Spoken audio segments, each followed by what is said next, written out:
So I'm Ben, this is Jon. We co-founded The Neighbourhood 10 years ago now. I'm the MD, Jon's the creative director. So we set up because we're incessantly curious about cities and about architecture. We both studied architecture, that's our roots. And really we set up the company with the sort of remit, if you like, to try and communicate places and buildings better. We've now evolved into basically a full-service creative agency, so we work across brand, design, digital, moving image, visualization work, all in-house with the team that you might be able to see behind me. So there's 30 of us now based in the Northern Quarter. Working for big property clients through to boutique brands and everything in between.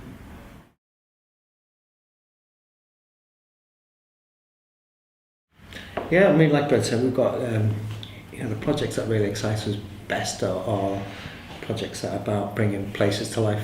Whether that's actually buildings or actually organisations. From restaurants through to hotels. People that kind of operate in the city and have a kind of brand presence in the city. It's that space where culture and architecture collide.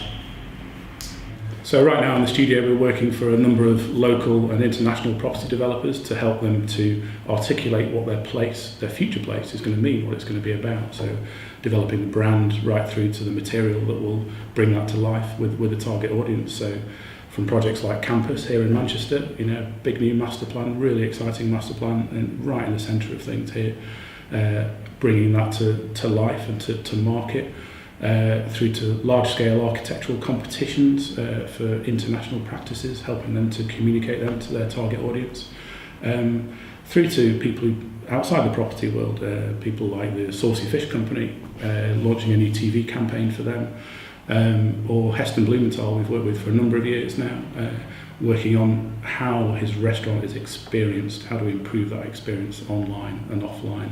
So it's quite a diverse mix, and we really like that here. It's important that we do a range of work to keep our thinking fresh.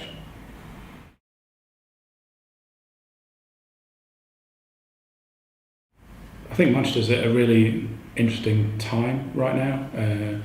I think for me in the last 12, 24 months it's kind of gone over what feels like a tipping point. It feels like the city has literally a new lease of life, and that it can propose and deliver projects and ideas on a scale that it's not been able to do in a generation. So that makes it a really exciting place for me right now, particularly in our line of work, in creative work. I think Manchester is, in many ways, I would say this, but the capital of the UK. And I think it has an awful lot in common with other sort of second cities across Europe and across the world, and can take a lot of cues and hints about how those cities are reinventing themselves. So it's an exciting city right now, and the environment of the city itself, architecturally and socially, is really interesting. But it's also nice and compact as a city. It's not unmanageable in size. If you have an idea here, you can get it done. I think for the creative agency, Manchester is the number 2 city outside of London to actually be, and it offers a lot for the nature of creativity from the actual environment itself. It stimulates, but also it's a type of place where people want to stay and set up their agencies, which is fantastic in terms of the future talent growth in the area. Like Ben says, I think there's a couple of kind of almost like perfect waves coming that make Manchester a really exciting place to happen. It's got the infrastructure to support that kind of expansion. It's got the talent pool with the universities, which is getting better year on year.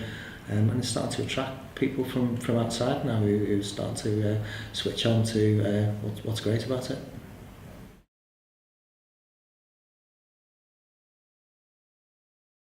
Well, I think again this year we want to support the partnership, the Manchester partnership, because Manchester just feels like a great place to be right now. There's so much going on, and there's so many people making great things happen in the city now.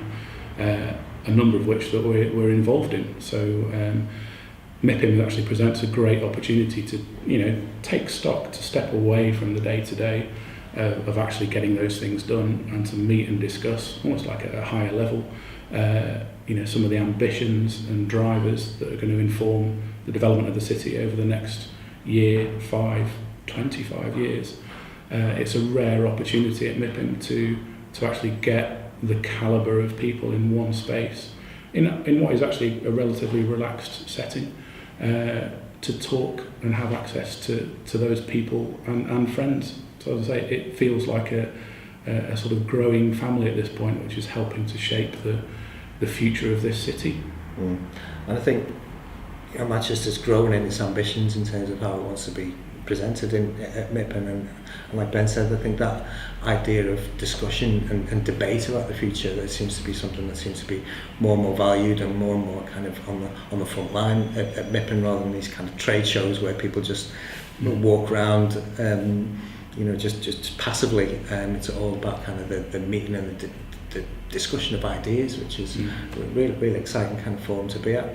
Yeah, and I think Manchester's been doing that really well. It did it really well last year. We're going to see it step up in another scale altogether this year. Instigating and provoking that sort of debate, open debate, which straightforward northern talking is kind of known for.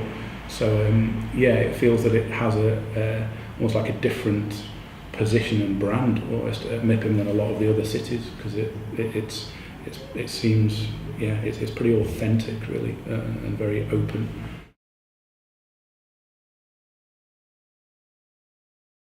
I think one of the key things about MIPIM is taking a moment to step outside your own city and your own environment, and to actually see what is going on the world stage, see how other cities are positioning themselves, what they're talking about, what some of the key innovations are, and a lot of the time to recognise that Manchester is actually doing really quite well in that space, and how can it do even better. And what MIPIM gives you a chance to do is to actually, one of the only times that you can talk to people who can actually influence that and do something about it the next day, arriving back in Manchester, without having to go through a circuit of meetings, pitches, briefings, changes of mind, etc.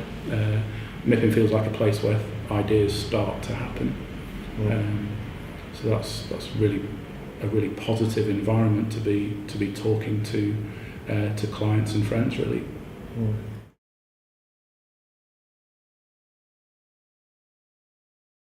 So, Manchester really has got a strong brand, and when you see it against London, against international cities, you kind of realise how strong that is. Quite a lot of cities really try and, in terms of city branding, I think the big difficulty is to try and sum up something that kind of is meaningful and true, and it's kind of stand out. There'll be X amount of cities around the world saying we're the best for business, we're the best for culture, we're the best for X, Y, and Z. To actually stand for something that is bigger and more meaningful. And I think, the Manchester brand that Peter Savills kind of developed and has kind of grown over the years is had that kind of authentic truth at the heart of it, original, modern. It's not backward looking, it's forward looking. It's something you can always kind of take something new from. And certainly this year we'll be kind of building on what that means for Manchester, in terms of what strands underneath that original modern banner are we starting to look at. So you've got the growth of digital technology, you've got the continuing investment in infrastructure and transportation, and you've got the science obviously, which is kind of really big in the area, and innovation. So lots of different threads, but they're all kind of tied together, as in the beautiful logo that's designed into these kind of threads that weave together. And we'll be sort of pushing all of those angles, but particularly through the lens of the people that enable that to happen this year. There's a big push now towards, we can look at architecture as an environmental thing, or the quality of architecture, but it's the people of Manchester and the people behind these visions that really start to push the city forward. Yeah, and it's a huge privilege actually for us, and also no small responsibility to be promoting Manchester at such an important forum as MIPIM. So we've been taking this job very seriously again this year, and look forward to getting the response to the film and the brand work that we've been doing this year.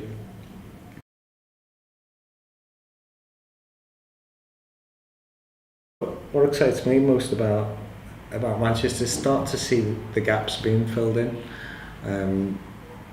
Manchester is these collection of small neighbourhoods, and particularly on the peripheries of the city, you kind of see where there's been these holes and gaps, and you start to see those kind of city boundaries extending out, which is great. But the connections between these different places to start to be more meaningful, and I think walking around the city is a better and better experience. You can start to feel those kind of different vibes and unique flavours coming through. I think that's only going to get better and better with the new developments that are likely to land in the next 5-10 years. Yeah, and like a lot of other cities, I guess, Manchester's experiencing a bit of a population explosion in the city centre, where once there was, I don't know what the current figures are, but where once there were 200 people living in the city, now there's 2,000, and there could be 20,000, or there should be 200,000. I think the densification of the city is both a massive opportunity but also a massive responsibility to do that in a way that is true to the sort of spirit and history of Manchester, and not just to create racks and racks of towers of the same kind of accommodation and tenure and programme. So there's a real opportunity, and we see that in a number of interesting developments now in the city, suggesting how the city of Manchester could evolve in the city core. And having lived in the centre of Manchester for 10 years of my life, I'm fascinated by that and excited by that. Of course, one of the main benefits of Manchester as well is that whilst you've got all that going on in the city, it's got a rich sort of ring of suburbs around it, and the ability that living in one of those suburbs gives you in terms of access to city, but also access to other beautiful parts of the world, you don't get in a lot of other places. So yeah, there's just so much opportunity, and that really excites me. Yeah, I think all cities are experiencing an influx of people start to live in the city centres again, which is great because that is promoting vibrancy in our city centres. I think kind of what's interesting is it's also the place where people work and socialise and live, and it's that space where these things start to blend together and creates the excitement. And I think the generation of new public spaces is something that seems to be very high on the agenda of a lot of people putting forward new schemes, to see how those kind of new public forums in the city centre start to thrive and create new places. It is really exciting.